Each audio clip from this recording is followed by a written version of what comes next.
So how do we create that feeling of a likeness that gives us rapport and therefore influence? Well, we do it by matching and mirroring the other person. But why do we need to match and mirror on purpose if we already do it subconsciously? Well, because we naturally mismatch when we disagree. And if we mismatch, we'll lose rapport and therefore influence. So, the purpose of learning to do this intentionally is so that we can maintain rapport even throughout verbal disagreements, even if somebody has said something that we vehemently disagree with.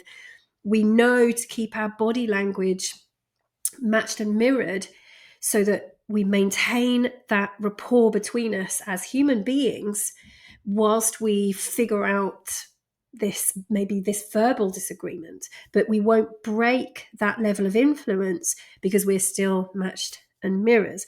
And it's very difficult to agree with everybody, with everything everybody says, but there's no need to lose rapport and influence just because you let your body demonstrate that you disagree. So we make sure that our body constantly agrees and says, yes, we're friends, we're allies. Meanwhile, verbally, we can have a conversation. Now, fun fact, rapport has been shown to put both parties into an altered state of consciousness, pretty much akin to hypnosis, which, as we know, lowers the barriers in your conscious mind, making you less resistant to somebody else's suggestions. So that explains why rapport gives us more influence. We literally have access to somebody's unconscious. It also allows you to read each other's thoughts and feelings more accurately, which takes the pressure off the verbal communication channels and the words to explain what you mean. So by making the effort to be in rapport, you're actually more likely to make yourself understood and more likely to understand the other person's perspective, regardless of the words that you're actually using. Ultimately, it's a huge win-win. So what can we actually match and mirror then? Well, we have 3 communication channels: body language, voice tone, and words. Now, on the body language channel, we can match and mirror physiology, the energy, and breathing. And those 3 elements tend to make up somebody's energetic state. So breathing is directly connected to the emotional state that somebody's in. So you could match and mirror somebody's breathing, but that's quite difficult in conversation. So generally speaking, we just match and mirror the person's energy. So whether they've got high energy or low energy, whether they're relaxed or more tense, we match whatever physiological state that's there. Within reason, obviously, if somebody is in pain or if they're very angry, we don't want to match the identical physiological state. We just want to match the energy. Okay, so that's the limit that we would take it to. We don't want to feel angry as well. We want to demonstrate that we understand the energy that they're in, how passionate they are, for example. You can match somebody's posture, how they're sitting or standing, whether they have their legs crossed, whether they're leaning back in the chair. You can match and mirror gestures, whether they have their arms folded, holding a drink in their hands, taking a sip, or whether they have their hands in their laps. The little fine gestures, obviously you don't make the gestures at the same time as the person's making the gestures, but you just match the sort of level and frequency of those gestures when it's your turn to talk. Proximity is a really interesting one because we all have a sense of personal space that we require. You'll know what this is because as you move towards somebody, they'll give you subtle clues as to when you're close enough.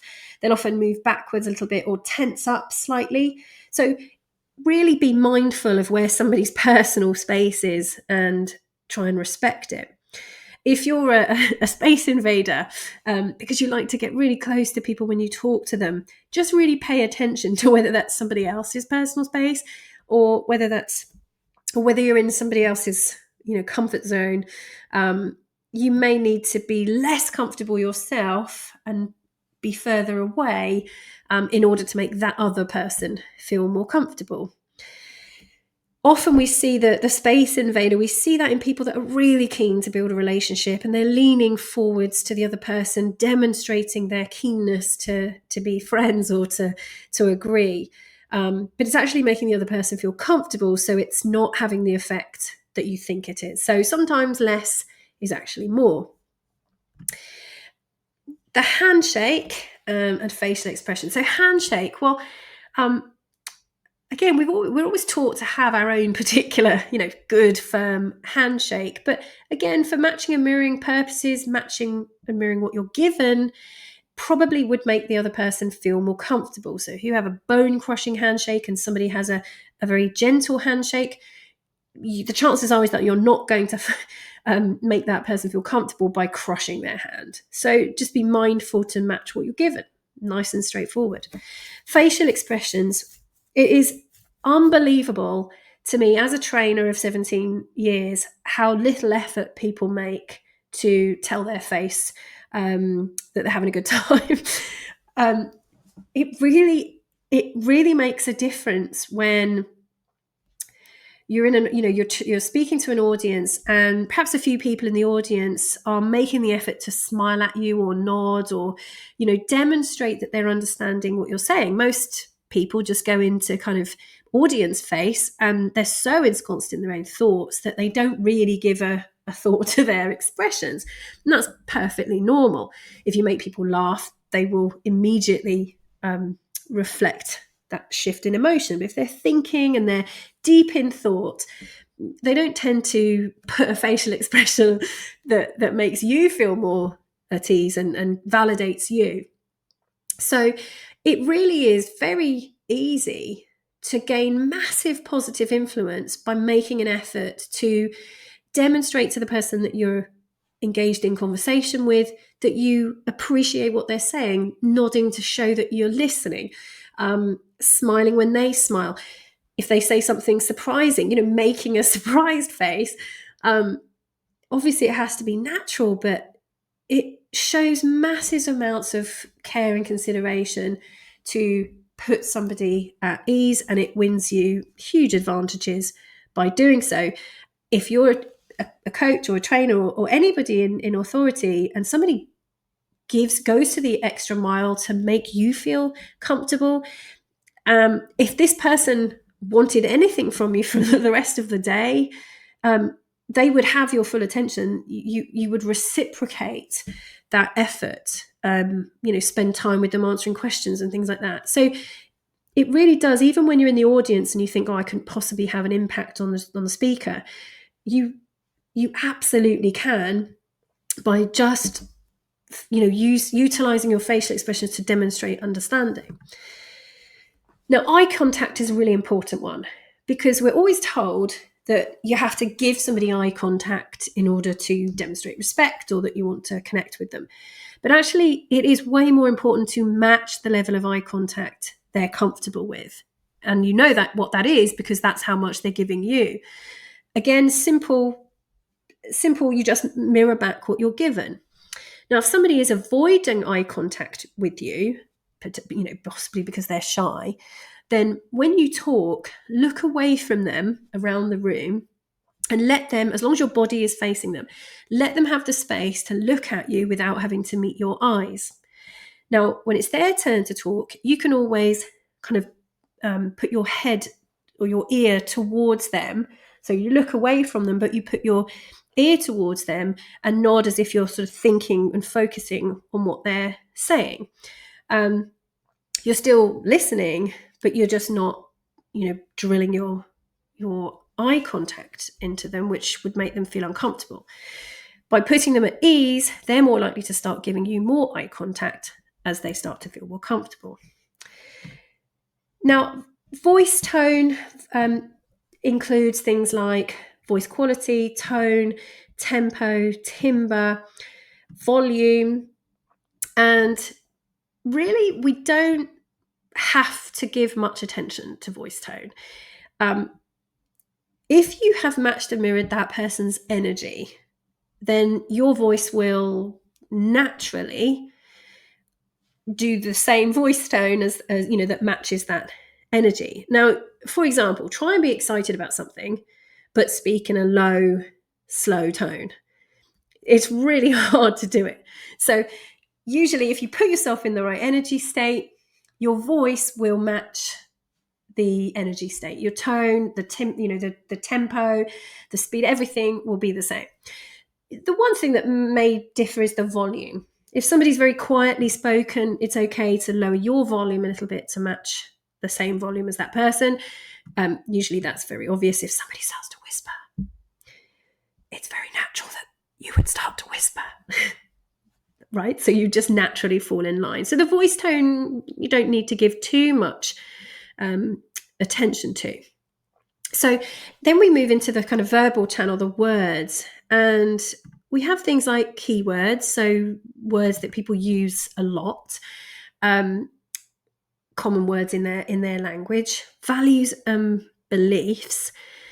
Now this is massive because it's impossible to be identical to somebody that you're wanting to work with or wanting to build rapport with. However,